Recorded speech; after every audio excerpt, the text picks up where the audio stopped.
Bonjour et bienvenue. Aujourd'hui, on va s'intéresser à un sujet qu'on croit souvent bien connaître, la pilule. Oui, mais là, on va analyser des sources qui se penchent sur une catégorie bien spécifique. Les pilules progestatives. L'idée, c'est de décortiquer cette approche qui ne repose que sur une seule hormone.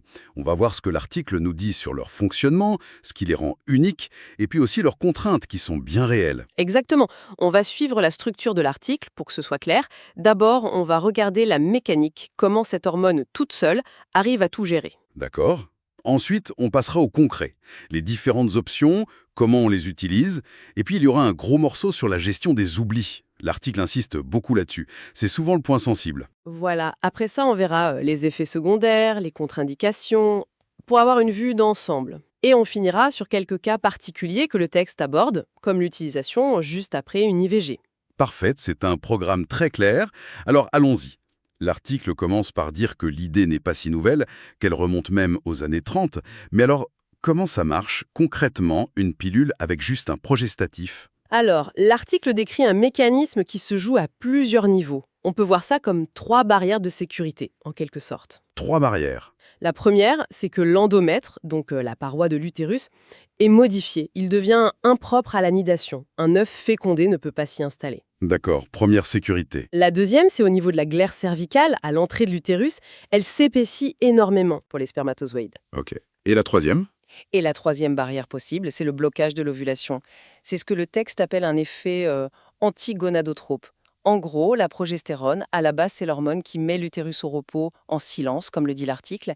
Et les pilules progestatives, eh bien, elles ne font qu'imiter cette action naturelle. C'est très clair. Et au-delà de cette mécanique, je vois que l'article s'attaque aussi à des idées reçues, à des craintes. Il y en a deux qui reviennent tout le temps.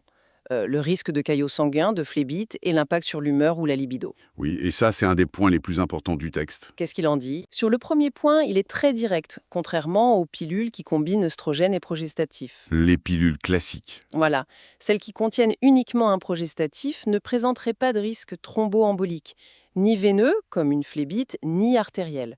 L'absence d'œstrogène change tout sur ce plan-là. Ah oui, c'est un argument de poids. Et sur le deuxième point, l'humeur, le désir. Là, les auteurs de l'article sont beaucoup plus mesurés. Ils expliquent qu'en l'état actuel des connaissances, il n'y a, je cite, aucune preuve solide qui permette d'affirmer un lien de cause à effet. Entre la prise de progestatif et des troubles de l'humeur ou de la libido. Exactement. Ça ne veut pas dire que ça n'arrive pas, bien sûr, mais que scientifiquement, le lien n'est pas formellement établi. D'accord. On comprend mieux la science derrière. Maintenant, concrètement, si on va à la pharmacie, qu'est-ce qu'on trouve? L'article fait le tri entre les différentes options. Oui, il se concentre sur les deux grandes molécules disponibles en France sous forme de pilules. On les appelle aussi les micropilules, car elles sont faiblement dosées. D'accord. D'un côté, il y a celle à base de désogestrel. Le nom commercial le plus connu, c'est Cerazette, mais il y a plein de génériques. Celles-ci ne sont pas remboursées. Et la deuxième option? C'est une pilule à base de lévonorgestrel. Le nom, c'est Microval, et elle, à l'inverse, est remboursée à 65%. L'article ajoute même une précision importante. Laquelle? Pour les personnes mineures, elle peut être obtenue gratuitement et anonymement sur ordonnance. Le coût et le remboursement, c'est déjà une différence très concrète. Mais je vois aussi que leur mode d'action n'est pas tout à fait le même. L'une bloque l'ovulation et pas l'autre, c'est ça? C'est un détail crucial que l'article met en avant, oui. Les pilules au désogestrel comme Cerazette ont une double action. Elles épaississent la glaire et elles bloquent l'ovulation dans la quasi-totalité des cas. Donc deux barrières. Voilà. Alors que Microval, de son côté, se concentre presque uniquement sur l'épaississement de la glaire. L'ovulation n'est pas systématiquement bloquée. Et cette nuance explique en partie la différence de contrainte de prise. Justement, parlons-en. La plus grande angoisse avec une pilule, c'est l'oubli. J'imagine que l'article est très précis là-dessus. Extrêmement méthodique, il fait la différence entre l'oubli court et l'oubli long. Pour un oubli court, la marge de manœuvre est différente. Pour Cerazette et ses génériques, on a une fenêtre de 12 heures. 12 heures. Donc, si on s'en rend compte dans ce délai, il n'y a pas de risque accru. La consigne est simple, on prend le comprimé oublié tout de suite et le suivant à l'heure habituelle. Tout rentre dans l'ordre. D'accord. Mais pour l'autre, pour Microval, c'est différent. Ah oui, La fenêtre est beaucoup plus courte. c'est-à-dire seulement 3 heures. 3 heures. C'est une sacrée contrainte. Ça veut dire qu'il faut la prendre quasiment à la minute près. L'alarme sur le téléphone devient indispensable. Absolument. Et c'est là qu'on arrive aux oublis. long. Donc plus de 12 heures pour l'une, plus de 3 heures pour l'autre. Dans ce cas, la procédure décrite par l'article devient bien plus complexe. Ok. La première étape reste la même, prendre le comprimé oublié dès qu'on s'en rend compte, quitte à en prendre 2 le même jour. Mais après, il faut ajouter des précautions. Et c'est là que ça se complique. Oui.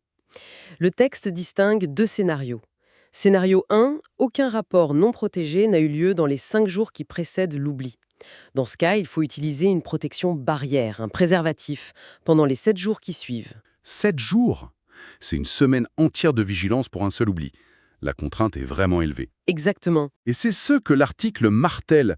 L'efficacité est directement liée à une discipline quasi militaire. Mais il y a le deuxième scénario qui est encore plus délicat. S'il y a eu un rapport non protégé dans les 5 jours avant l'oubli. C'est ça. Là, le risque existe. L'article recommande alors une double action. Laquelle? Prendre une contraception d'urgence au plus vite et utiliser une méthode barrière jusqu'aux prochaines règles. Ça peut aller jusqu'à 14 jours. Ah oui, quand même. Donc, non seulement il faut gérer la contraception d'urgence, mais en plus, 1 ou 2 semaines de protection supplémentaire. C'est une charge mentale assez lourde pour un seul oubli. Tout à fait. C'est très clair. Bon, on voit que c'est une option intéressante sur le plan de la sécurité, mais j'imagine que ça ne convient pas à tout le monde. Quelles sont les contre-indications que l'article met en avant? L'article est très précis, mais on peut les regrouper en, disons, grandes familles de risques. Essentiellement, si on a des antécédents de maladies graves du foie, comme une hépatite active, c'est non. Pareil pour certains cancers dits hormonodépendants, comme un cancer du sein. Logique, vu qu'on ajoute des hormones. Voilà. Le texte mentionne aussi les accidents thromboemboliques veineux en cours, une phlébite active par exemple, et les saignements génitaux dont on ne connaît pas la cause. Il faut d'abord un diagnostic. Et puis il y a une contre-indication moins connue, Ah, celui-ci? sur laquelle l'article insiste, la prise de millepertuis. Ah, le fameux millepertuis. Exactement. Cette plante qu'on trouve en vente libre pour gérer l'humeur, c'est un grand nom. Il interagit avec les hormones et peut annuler l'efficacité de la pilule. L'essentiel à retenir, c'est que la liste est longue et qu'un bilan médical est indispensable. Bien sûr. Et au quotidien, même quand tout va bien, quels sont les effets les plus courants? L'article aborde ce qu'on peut ressentir? Et il se concentre sur les effets qui touchent directement au cycle menstruel. C'est le plus visible. L'effet le plus fréquent, c'est l'irrégularité. Ça peut aller de l'absence totale de règles, ce qu'on appelle l'aménorrhée, D'accord. à des petits saignements imprévisibles entre les règles, du spotting, ou des saignements plus abondants. Et face à ces saignements qui peuvent être assez déroutants, est-ce que l'article donne des pistes pour les gérer? Alors ça, c'est un des passages les plus surprenants du texte. La conclusion des auteurs est assez directe. Face à ces saignements, il est jugé inutile de modifier le dosage du progestatif. C'est totalement contre-intuitif. La réaction de beaucoup de gens serait de vouloir ajuster le traitement, mais l'article dit que ça ne sert à rien, qu'il n'y a pas de solution miracle. C'est bien ça. Le texte précise même que cette recommandation s'appuie sur un niveau de preuve scientifique considéré comme faible à modéré. Il ajoute que donner d'autres traitements comme des œstrogènes n'est pas non plus recommandé car leur efficacité n'a pas été prouvée. D'accord. Donc la vraie démarche, c'est quoi finalement? La démarche que propose l'article, c'est de chercher une autre cause. C'est-à-dire, ça pourrait être le signe d'une mauvaise prise, d'un oubli, et là, il faut faire un test de grossesse. Ou alors, ça peut révéler une pathologie gynécologique qui n'a rien à voir avec la pilule, comme un polype ou un fibrome. Le message, c'est « si les saignements durent ou sont anormaux, il faut consulter pour éliminer ces autres pistes ». C'est une approche très pragmatique. L'article se penche ensuite sur des situations plus spécifiques, je crois, notamment après une interruption volontaire de grossesse. Oui, Et sur ce point, il soulève une limite. Il y a un manque d'études sur l'utilisation des pilules microprogestatives dans ce contexte précis. ah d'accord. Du coup, la pratique en France, d'après le texte, c'est d'appliquer par défaut les mêmes règles que pour les pilules combinées. On peut commencer le jour même de l'intervention ou dès la prise du médicament pour une IVG médicamenteuse. Et l'autre cas, c'est la contraception d'urgence. C'est un rappel utile. Oui, l'article rappelle les 2 options hormonales disponibles en France, en vente libre, le lévonorgestrel efficace jusqu'à 72 heures et l'ulipristal acétate efficace jusqu'à 120 heures, donc 5 jours. Et le texte précise, là encore, que c'est gratuit et anonyme pour les mineurs. Parfait. Je pense qu'on a fait un bon tour d'horizon. On a brassé beaucoup d'infos. Si on devait maintenant distiller l'essentiel, les points clés à retenir de cette lecture, quels seraient-ils? J'en retiendrai 5. Le premier, c'est que sous le terme « pilule », il y a des mondes différents. Les progestatives ont un mécanisme bien à elles, sans œstrogènes, et ça change beaucoup de choses. Notamment sur la sécurité. Exactement, c'est mon deuxième point, et peut-être le plus important de l'article. Cette absence d'œstrogène élimine le fameux risque de thrombose, de phlébite. C'est un vrai changement de paradigme pour la sécurité. Mais cette sécurité a un prix, si on peut dire. C'est mon troisième point. Elle exige une discipline de fer. La fenêtre d'oubli est minuscule pour l'une d'entre elles. Ça en fait une méthode très exigeante au quotidien. Le quatrième point serait lié aux effets sur le cycle, j'imagine. Oui, il faut s'attendre au moins au début à une forme d'anarchie dans le cycle. L'article est très clair, les saignements imprévisibles ou l'absence de règles sont des effets courants, et il n'y a pas de traitement à l'efficacité prouvée pour y remédier. C'est une donnée à accepter. Et le dernier point, Enfin, le cinquième point, c'est que ce n'est pas un choix anodin.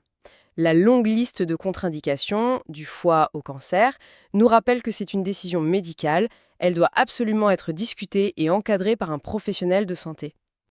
en résumé, cet article nous dresse le portrait d'une alternative avec un profil de sécurité très intéressant, mais qui domine en contrepartie une rigueur de prise très élevée et une acceptation de possibles perturbations du cycle. C'est tout à fait ça.